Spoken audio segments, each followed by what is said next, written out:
مساء الفل. مجال التصميم مجال كبير جدا، مش بس مقتصر على نوع واحد من التصميمات، لا هو انواع كتير جدا. عشان كده هنبدأ النهاردة بنوع من اشهر الانواع دي واللي عليها طلب كبير جدا، وهو مجال الانفوجرافيك او تصميمات الانفوجرافيك. الانفوجرافيك ليها معنى هنفهمه ونتعلمه من خلال الفيديو ده، وان شاء الله بعد نهاية الفيديو ده هتقدر تعمل تصميم انفوجرافيك كامل من البداية للنهاية. يلا بينا نبدأ، ويا مساء الفل عليك او يا صباح الفل حسب الوقت اللي بتسمعني فيه، واهلا بيك في دكتور فريلانسر.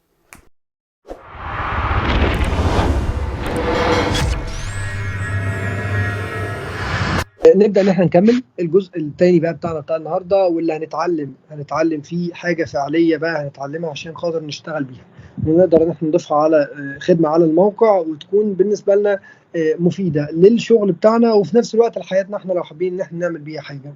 أول حاجة إحنا عندنا حاجة اسمها انفوجرافيك، وشرحنا الانفوجرافيك ده أكتر من مرة والمفهوم بتاعه إيه. قلت والله إن ده عبارة عن إن أنا بحط بيانات معينة أو معلومات معينة في شكل جراف أو في شكل صورة. الانفوجرافيك ده بيكون على سبيل المثال حاجه زي بوستات التوعيه اللي بتكون موجوده على السوشيال ميديا. البوستات اللي انت كنت بتشوفها اللي هي ازاي اغسل ايديا، كيفيه غسيل الايدين، فكنت بتلاقي ان عباره عن صوره موجود فيها اكتر من شكل كده، وفي الاولاني بيقول لك والله تعمل كذا، بعد كده تستخدم صابون كذا، بعد كده تعمل كذا. كل ده في شكل صوره، مش مكتوب اي كلام بره الصوره، هي الصوره كامله بتديك المعلومه كامله، فبالتالي ده اسمه انفوجرافيك. آه، الانفوجرافيك ده برضو مثال تاني عليه. عارفين البروشور، البروشور او الامساكيه بتاعت رمضان اللي هي اللي بتاع التاني دي. الامساكيه دي ده في شكل انفوجرافيك، يعني ده شكل من اشكال الانفوجرافيك. ازاي بقى نعمل الحاجات دي؟ بكل سهوله بنخش على الاكونت بتاعنا او على الابلكيشن بتاعنا او على الويب سايت، وابدا ان انا اختار ان انا هشتغل انفوجرافيك. طيب مش ظاهر قدامي، هعمل كلمه مور والاقي انفوجرافيك اهو، هبدا ان انا اختار الانفوجرافيك.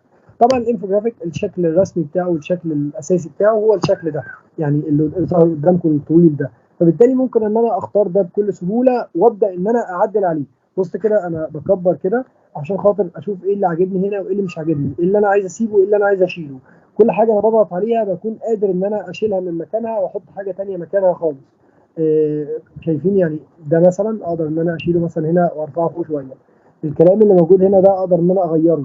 الكلام اللي موجود هنا برضو ده اقدر ان انا اغيره. صوره العربيه دي مش حابب ان انا احطها هنا، احطها مثلا في اللي تحت دي. اعرف ان انا اعمل ده بكل سهوله، ده كلام يعني ده سهل جدا. طيب في حاجات تانية كمان، وهي ان انا ازاي اقدر يعني اغير لون مثلا معين. شايفين انتوا الالوان اللي موجوده هنا دي؟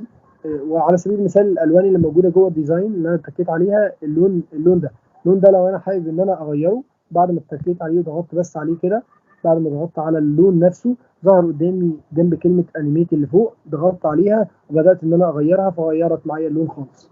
ليه؟ ليه انا بعمل كده؟ بعمل كده عشان خاطر الديزاين ده ممكن حد تاني برضه من اللي موجودين معانا في الكورس يروح فاتح نفس الحاجه ويعمل نفس الديزاين ويبقى بنفس الالوان. فبالتالي احنا كده ما عملناش ديزاين جديد، فبالتالي ممكن يكون قدام الناس لا ده الديزاين ده انا شفته قبل كده، لا انا عايز اعمل ديزاين بالوان مختلفه، فاقدر ان انا اعدل في الالوان. امال ايه فايده التمبلت اللي انا فتحته؟ فايدته ان انا عملت يعني تغذيه بصريه ليا، يعني عرفت اكتر، شفت الوان اكتر، شفت اشكال اكتر، شكل معين عجبني، بدات بس ان انا اعدل عليه تعديلات مختلفه عشان اخليه مش مشابه لاي حاجه تانية موجوده. وهنا نيجي لنقطه الهويه البصريه. لما انا دلوقتي اجي اشتغل لحد تصميمات، او لي انا على سبيل المثال لشخصي انا على الفيسبوك تصميمات، فالتصميم ده في حاجه منه اسمها الهويه البصريه. انت لو دخلت دلوقتي على صفحه دكتور فريلانسر هتبص على البوستات اللي هتشوفها كلها هتلاقي ليها لون معين، اللون ده اللي هو اللون الاصفر. فبالتالي احنا عندنا هويه بصريه خاصه بالبيج اللي هو اللون الاصفر في رمادي. اظن ده انت بتشوفه على كل البوستات اللي احنا بننزلها. لو انت رجعت شويه من شهرين ثلاثه كده كنت هتلاقينا مش ماشيين بهويه بصريه، وكنا ماشيين عادي، والنهارده ديزاين اسمر في ابيض، بكره اصفر، ده رمضان جه تعالى نغير الالوان خالص. فما كناش ماشيين بهويه معينه، وده بيخلي الصفحه للناس اللي فاهمه كويس في التصميم تقول لك لا الناس دي مش بروفيشنال. لكن لما تحب انك تكون بروفيشنال فعلا، لا هتصرف اكتر على التصميمات بتاعتك، تبدا انك تلتزم بالوان معينه موجوده في التصميم بتاعك. مهم جدا لما تيجي تشتغل على تصميمات الالوان بتاعتك ما تزيدش عن 3 الوان، لان كل ما تزيد عن 3 الوان الموضوع بالنسبه لك هيكون مش مريح للعين، فبالتالي الشخص مش هيستصيغ الحاجه اللي انت عاملها له دي. فانت دايما ما تخليش الحاجه تزيد معاك عن 3 الوان، ولو زادت ل4 مش مشكله، لكن هتلاقي ناس اللي بتشتغل دايما في التصميم ما بتزودش عن 3 الوان. في الوان رئيسيه هو كده كده بيشتق منها الوان ثانيه، فالموضوع ده بيكون بسيط، يعني الدرجات البسيطه الصغيره عادي جدا، بيكون الموضوع سهل جدا وبسيط. المهم انا دلوقتي عايز اعمل انفوجرافيك، فدخلت على طول وجبت الديزاين اللي قدامي عشان اعمل انفوجرافيك. طيب انا عايز اعمل انفوجرافيك لفيسبوك مثلا، فبالتالي الشكل ده او التصميم اللي قدامي ده ما ينفعش الفيسبوك لان ده طويل، فانا هرجع تاني وادخل على كلمه سوشيال ميديا وابدا ان انا اختار فيسبوك بوست، بما ان هو كده كده ده هينزل كفيسبوك بوست، وابدا ان انا اعمل هنا انفوجرافيك. انا هعمل بنفسي دلوقتي انفوجرافيك. الانفوجرافيك ده عباره عن ايه؟ عباره عن معلومات موجوده جوه صوره او ديزاين. طيب انا الديزاين بتاعي اللي انا هعمله دلوقتي على سبيل المثال هعمل تعريف بكورس كتابه المحتوى بشكل انفوجرافيك. فتعالوا كده نعمل مع بعض التصميم ده. كل واحد فيكم على فكره دلوقتي لو انا سبته على الابلكيشن هيعرف ان هو يشتغل مع نفسه ويكتب حاجات ويعمل حاجات، ولكن هعمل قدامكم مره وانتوا كده كده هتاخدوا تاسك هتشوفوا وتطبقوا الحاجات دي وهيكون سهل جدا بالنسبه لكم. اول حاجه انا قلت ان انا عايز اعمل حاجه خاصه بكتابه المحتوى بشكل انفوجرافيك، فبالتالي انا هكتب هنا كده مثلا مايند ماب. تمام، مايند ماب هيبدا ان هو يجيب لي حاجات خاصه شايفين اللي قدامكم ده، مثلا حاجه زي الحاجه دي انا ده هستخدمه دلوقتي ان انا هعرف بيه او هكتب فيه حاجات خاصه بكورس كتابه المحتوى، او حاجه زي دي اقدر بقى اختار الحاجه اللي هتكون مناسبه معايا. تمام، او انا من البدايه على فكره خالص كان ممكن اروح لحاجه مايند ماب، ده كان ممكن بما ان انا دي الفكره اللي عندي. حد تاني على فكره ممكن يفكر فكره مختلفه، ممكن ما يجيبش مايند ماب ولا يجيب اي شكل من الاشكال دي خالص ويستخدم حاجه مختلفه وهعرفكم عليها دلوقتي، ولكن خلينا في ده الاول. انا مثلا عجبني الشكل اللي قدامي ده، فخلاص هخلي ان هو ده الجزء في الديزاين بتاعي، والجزء الثاني في الديزاين بتاعي هو تكست، فلازم اتعلم اجيب تكست. اول حاجه نتعلم بس دلوقتي انا جبت ده ازاي. انا دلوقتي كنت موجود هنا اخترت كلمه فيسبوك بوست وبدات ان انا ادخل عشان اصمم الفيسبوك بوست من البدايه. اقدر ان انا على فكره كنت اخد حاجه جاهزه من ده، لكن انا عايز اعمل دلوقتي انفوجرافيك فما حبيتش ان انا اخد حاجه من اللي موجوده وهعمل انا بنفسي. في التمبلتس انا كتبت كلمه مايند ماب، بدا ان هو يجيب لي الشكل اللي موجود قدامي. تحت كلمه تمبلتس في كلمه اسمها اليمنتس. الاليمنتس دي هنا بقى بيجيب لك ايه؟ هنا بيجيب لك يعني ايه اليمنتس، يعني اليمنت مش بيجيب لك شكل، مش بيجيب لك اشكال، مش بيجيب لك صور. فبالتالي هنا لو جيت كتبت برده كلمه مايند ماب، بص كده معايا هكتب برده كلمه مايند مابس. تمام، خلينا نبعد عن بعض. اكتب كلمه مايند مابس، شايف هنا جاب لي بقى حاجات كتيره ازاي، لان هنا ده بتاع الاليمنتس، ده اللي هيجيب لي فعلا اشكال كويسه جدا. المايند مابس جبتها منين؟ من كلمه اليمنت. طيب ده الشكل اللي انا واخده اهو. ممكن ابدا ادور واشوف اي حاجه ثانيه، وعلى فكره ممكن استخدم حاجات كلها مجانيه، مش شرط ان انا اروح للحاجه البرو، لكن هلاقي ان طبعا اللي هيكون معاه البرو ده هيكون افضل جدا بالنسبه له، لان معظم الحاجات الحلوه هتلاقيها كلها برو. ولكن انا دلوقتي هبدا ان انا اختار الشكل اللي يعجبني. تمام، مثلا يعني والله انا عايز اضني على الشكل اللي قدامي ده، ولكن انا ممكن اختار شكل تاني من الاشكال اللي احنا فتحناها دلوقتي. على سبيل المثال الشكل ده، الشكل الابيض اللي موجود ده. تمام، وعلى فكره الشكل الابيض اللي موجود دوت بسيط، تعرف انك تكتب عليه بسهوله. في النص ده تحط صوره، انت لازم تكون حاطط ده في دماغك كده وانت بتكتب. ممكن اختار شكل تاني، كل واحد بقى ايه ممكن يختار الشكل اللي هو يعجبه. شايفين شكل زي اللي هنا ده شكل كويس جدا، ولكن ليه انا ما اختارش شكل زي ده، يعني اللي هو اللي انا فتحته دلوقتي اللي قدامكم الرصاصي ده؟ لان ده ليه خلفيه، فبالتالي مش هيبقى شكله حلو في الديزاين. تخيل لو انا في الديزاين حاطط ده كده في جنب، لا ده شكله صوره جوه صوره، فبالتالي ده مش حاجه حلوه ان انا احطها. فدي يعني ده الغيها خالص. بلغيها ازاي؟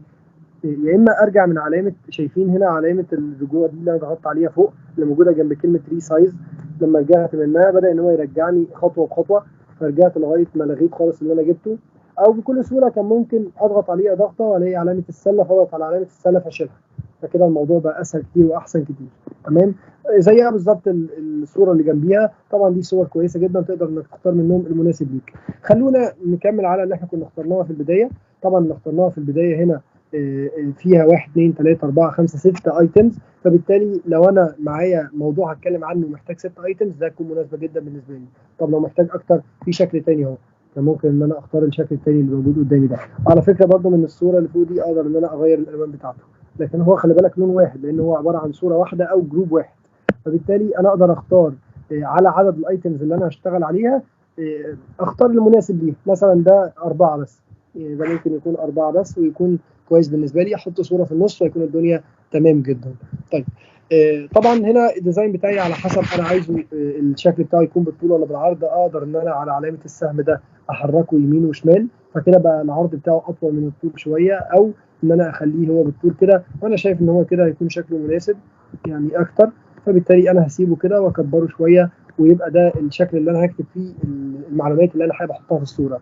طيب الجزء اللي على الشمال ده انا هعمل فيه ايه؟ الحته الفاضيه اللي على الشمال دي انا سايبها ليه اصلا؟ لان انا هضيف فيها، انا بعمل دلوقتي حاجه كورس كتابه محتوى، فانا هعمل هنا كلمه كورس كتابه المحتوى. بجيبها ازاي وبكتبها ازاي؟ عندي كلمه هنا اسمها تكست اللي انا ضغطت عليها دي. من كلمه تكست ده بقدر ان انا اضيف هيدنج او اختار خط معين ابدا ان انا اكتب عليه. انا من غير ما اعمل ده انا هختار هيدنج عادي خالص، وابدا ان انا اكتب هنا كلمه كورس كتابه المحتوى. على فكره بيدعم اللغه العربيه، فالموضوع يكون حلو جدا. كورس كتابه المحتوى. بدات ان انا كتبت الكلمه اللي انا عايز اكتبها، عايز احطها في مكان معين، بدات ان انا احطها فوق هنا. طبعا هنا شكلها كده مش لطيف، فانا عايزه ان هو يكون كلمه كورس كتابه فوق وكلمه المحتوى تحتيهم.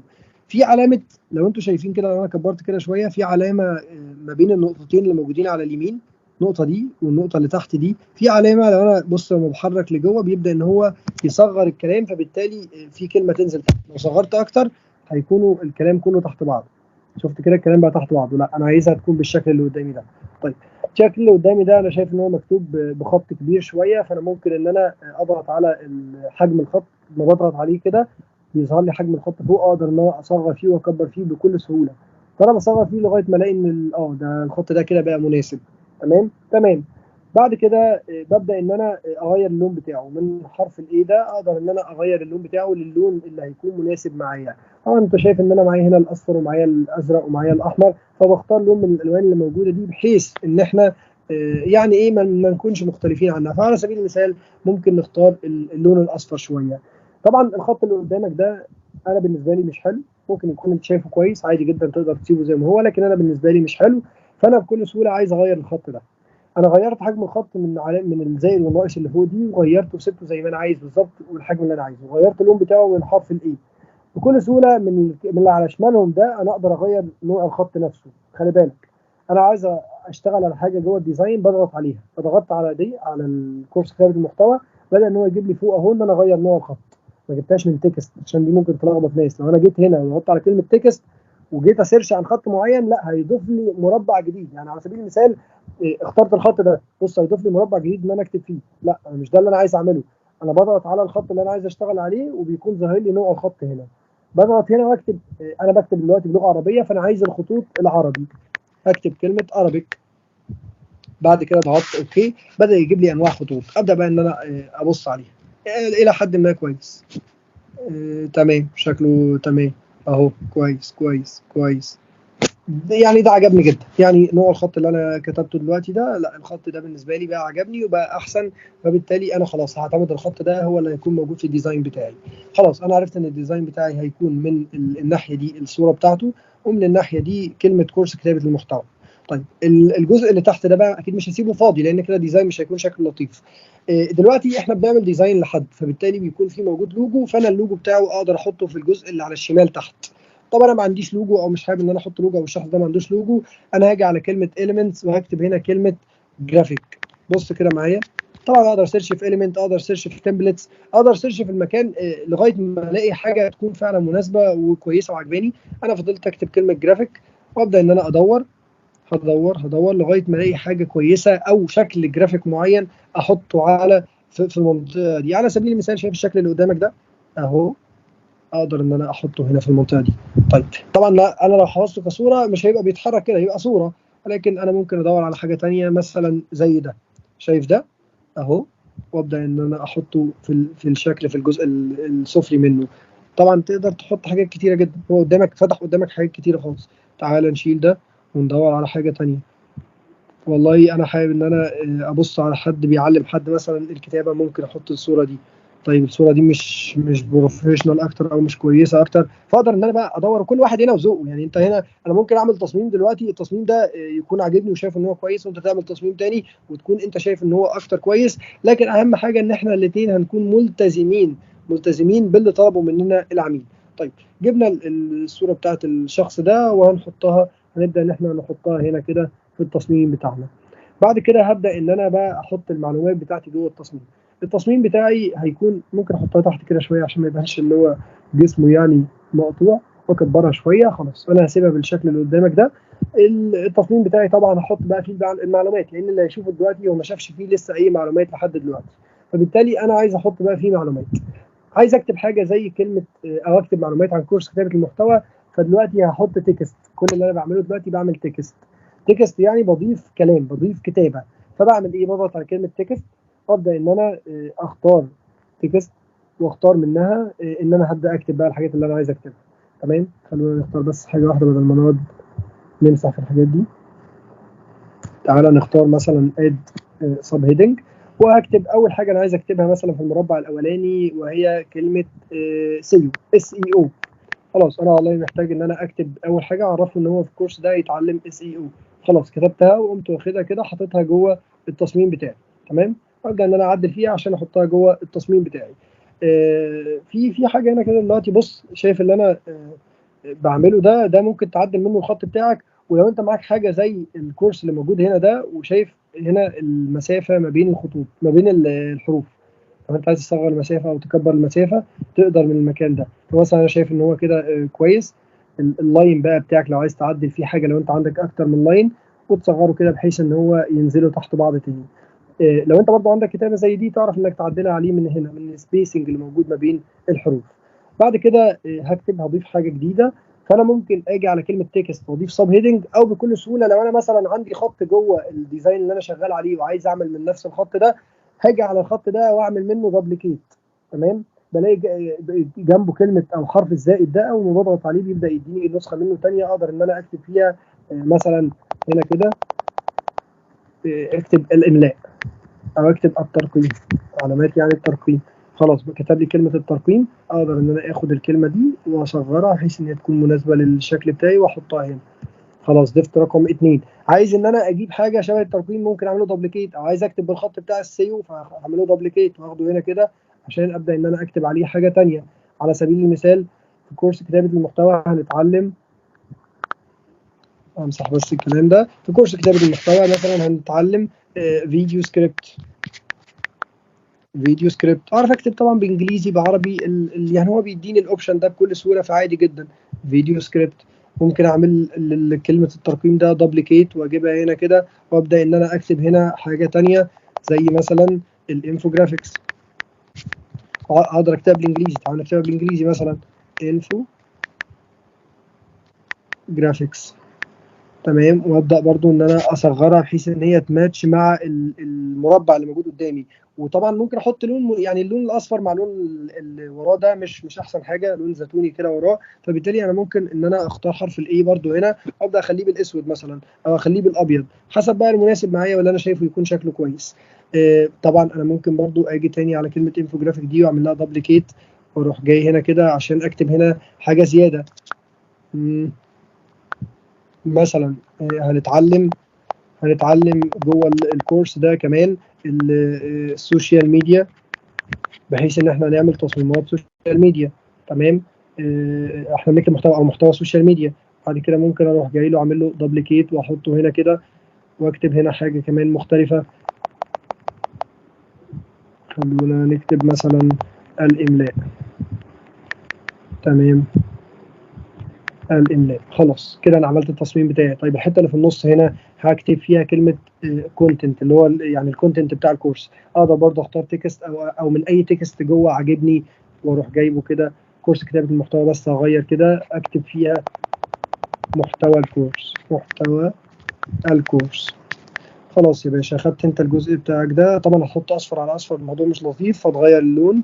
غيرته الاسود، وبدات ان انا اظبطه مع الديزاين بتاعي. طبعا الديزاين بتاعي محتاج ان انا اكبره اصغره. في نقطه بقى مهمه جدا هنا، وهي ان انا اقدر ان انا اضيف اعمل جروب. يعني انا مثلا على سبيل المثال الشكل اللي قدامي ده دلوقتي لو انا ببص كده، لو انا جيت اكبره بيكبر لوحده. هرجع تاني، الكلام اللي جوه ده لو انا جيت اكبره بيكبر لوحده او بيتحرك لوحده. انا عايز احرك بقى الحاجات دي كلها كوحده واحده. لو انا دلوقتي فاتح من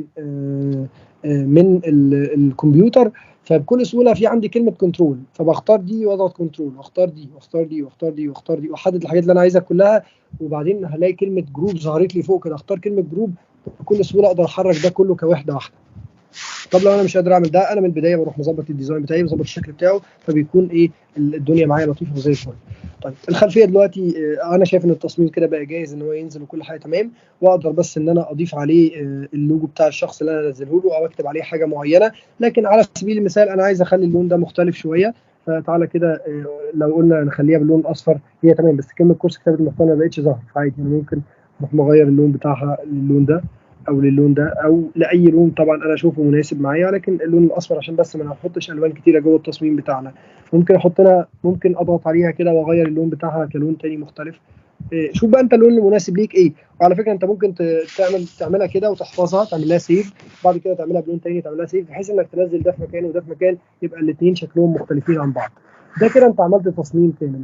التصميم ده بكل سهوله هتروح جاي على علامه الداونلود اللي موجوده فوق ده، السهم اللي نازل لتحت، عشان يعمل لك سيفنج للديزاين بتاعك. هو كده بيسيف الديزاين بتاعك، وعلى فكره الديزاين بقى سيف وبقى موجود عندك. تعرف انك لو دخلت على الصور بتاعتك خلاص هتلاقي الديزاين بتاعك بقى جاهز. كده انت خلصت ديزاين انفوجرافيك عن طريق انك عملت الانفورميشنز جوه الجرافيك بتاعك او جوه الشكل بتاعك. تقدر بقى انت تعدل اي حاجه انت محتاجها، اي حاجه انت عايزها تقدر انك تعدلها. هنا بقى هنلاقي برضو هقول لكم اوبشن جميل جدا. على سبيل المثال عبد الله دلوقتي وباشمهندس احمد مثلا عايزين يعملوا تصميم مع بعض، وهما الاثنين عايزين ايه يفكروا ويعملوا برين ستورمنج هما الاثنين مع بعض عشان يطلعوا احسن حاجه. فيا اما موجودين مع بعض وبنصمم من جهاز واحد، او موجودين في مكان مختلف وكل واحد ماسك جهازه لكن بنشتغل على نفس الديزاين. ازاي؟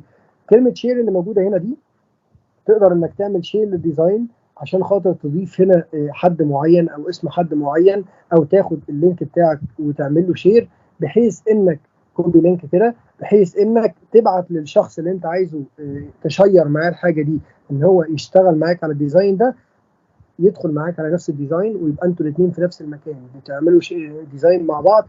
لو انت بتحرك حاجه بيظهر اسمك فوق كده عبد الله ان هو شغال على الديزاين بيحرك دي، فكده يبقى عبد الله حرك دي وبيكون ظاهر قدامي، وتكون فعلا اتعملت على المشروع خلاص. بس المشروع ده موجود فين؟ موجود عندي انا، وموجود برده عنده على الكانفا بتاعه، يقدر ان هو يعمل له سيف من عنده وانا اقدر اعمل له سيف من عندي. ودي ميزه واوبشن مش موجود غير في حاجه زي كانفا، من الحاجات المهمه جدا. كده يا باشا انت قدرت انك تعمل انفوجرافيك. الانفوجرافيك عباره عن معلومات جوه جرافيك، عرفت انك هتغير ازاي، عرفت انك هتضيف اي حاجه عليها ازاي، هتضيف عليه كلام ازاي، هتغير نوع الخط بتاعك، هتعمل شكل من الاشكال. عايز تضيف صوره من عندك طبعا من الكاميرا رول هنا، هتبدا انك تضغط على كلمه ابلود وتختار صوره معينه. على سبيل المثال تعالوا كده يعني نشوف حاجه من الحاجات اللي انا كنت ضايفها قبل كده، وليكن لوجو من اللوجوهات بتاعتنا، حاجات بس تكون معمول لها ابلود.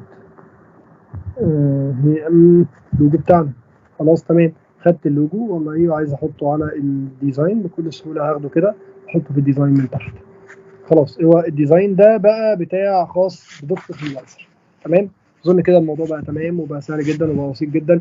اللون ده مش عاجبك غيره، اي حاجه هنا مش عاجباك غيرها، والموضوع هيكون سهل جدا بالنسبه لك وجميل جدا. طيب عملت ديزاين وحابب ان انا اعمل ديزاين تاني وراه، وخلي بالك لان انا ممكن ان انا الديزاين اللي موجود قدامي ده دلوقتي مثلا حابب ان انا يبقى اكتر من ديزاين وبالمره احفظهم مره واحده يعني، فبالتالي اضغط على علامه الزائد واقدر ان انا الديزاين بتاعي اللي موجود قدامي ده اضيف منه نسخه جديده. شايف انا بضغط على علامه الزائد هنا فضاف منه نسخه جديده. تمام. اقدر ان انا استخدم الاليمنتس اللي موجوده هنا. هتقول لي طب انا اقدر اعمل مثلا بلس على طول. شايف انت لما ضغطت انا هنا في علامه زائد موجوده جنب السله، علامه الزائد دي بتضيف لي نفس الصوره باللون بتاعها، او علامه الزائد الثانيه اللي جنبيها هتضيف لي صوره بيضاء. طيب انا لو عايز اضيف الصوره بقى نفسها كلها على بعضيها ما اقدرش ان انا اعمل كده غير لو انا احفظها كاليمنت واحد، فانا اوريدي كنت حافظها عندي دلوقتي لما وريتها لكم على الكاميرا رول. فبالتالي بجيب من ايمجز كاميرا رول الايمج اللي انا كنت لسه حافظها، بعمل لها ابلود. خلاص بقت الصفحه الثانيه موجوده قدامي، اروح ماسكها كده مكبرها على قد الصوره اللي موجوده قدامي. طبعا انا ببدا ان انا اخليها كلها ظاهره ما يكونش متاكل منها اي حاجه اهو، وابدا ان انا اكبرها بحيث ان انا يبقى عندي صورتين من نفس الحاجه، الصوره الاولانيه والصوره الثانيه، والصوره اللي انا عايز اعملها او اضيف عليها اي حاجه او اعدل عليها اي حاجه تضاف عليها. لو عايز احفظ الصورتين مره واحده بضغط على علامه السيف بص اللي هيحصل دلوقتي ايه، هيتسيفوا الاثنين كصورتين منفصلتين، وهوريهم لك دلوقتي من الصور. هنا هتبص عندي هنا كده هتلاقي الصوره ايه اللي انا جايبها دلوقتي اللي ما عليهاش اللوجو، والصوره ايه اللي عليها اللوجو. اظن كده الدنيا دي بقت واضحه بتاعت الانفوجرافيك. بكده انت تقدر دلوقتي تعمل تصميم انفوجرافيك كامل من البدايه للنهايه. مش بس كده، لازم يكون عندك لمسه ابداعيه ولمسه فنان عشان خاطر التصميم ده يعجب اي حد يشوفه. عايزك تفكر كتير وتدور كتير وتبص لتصميمات كتير عشان تعمل لنفسك تغذية بصرية، وبعد كده تبدأ في التصميم بتاعك. لو محتاج أي سؤال تقدر تكتبه دلوقتي في كومنت على الفيديو ده، وإن شاء الله بإذن الله هنرد عليك في أسرع وقت. بالتوفيق إن شاء الله. مع السلامة.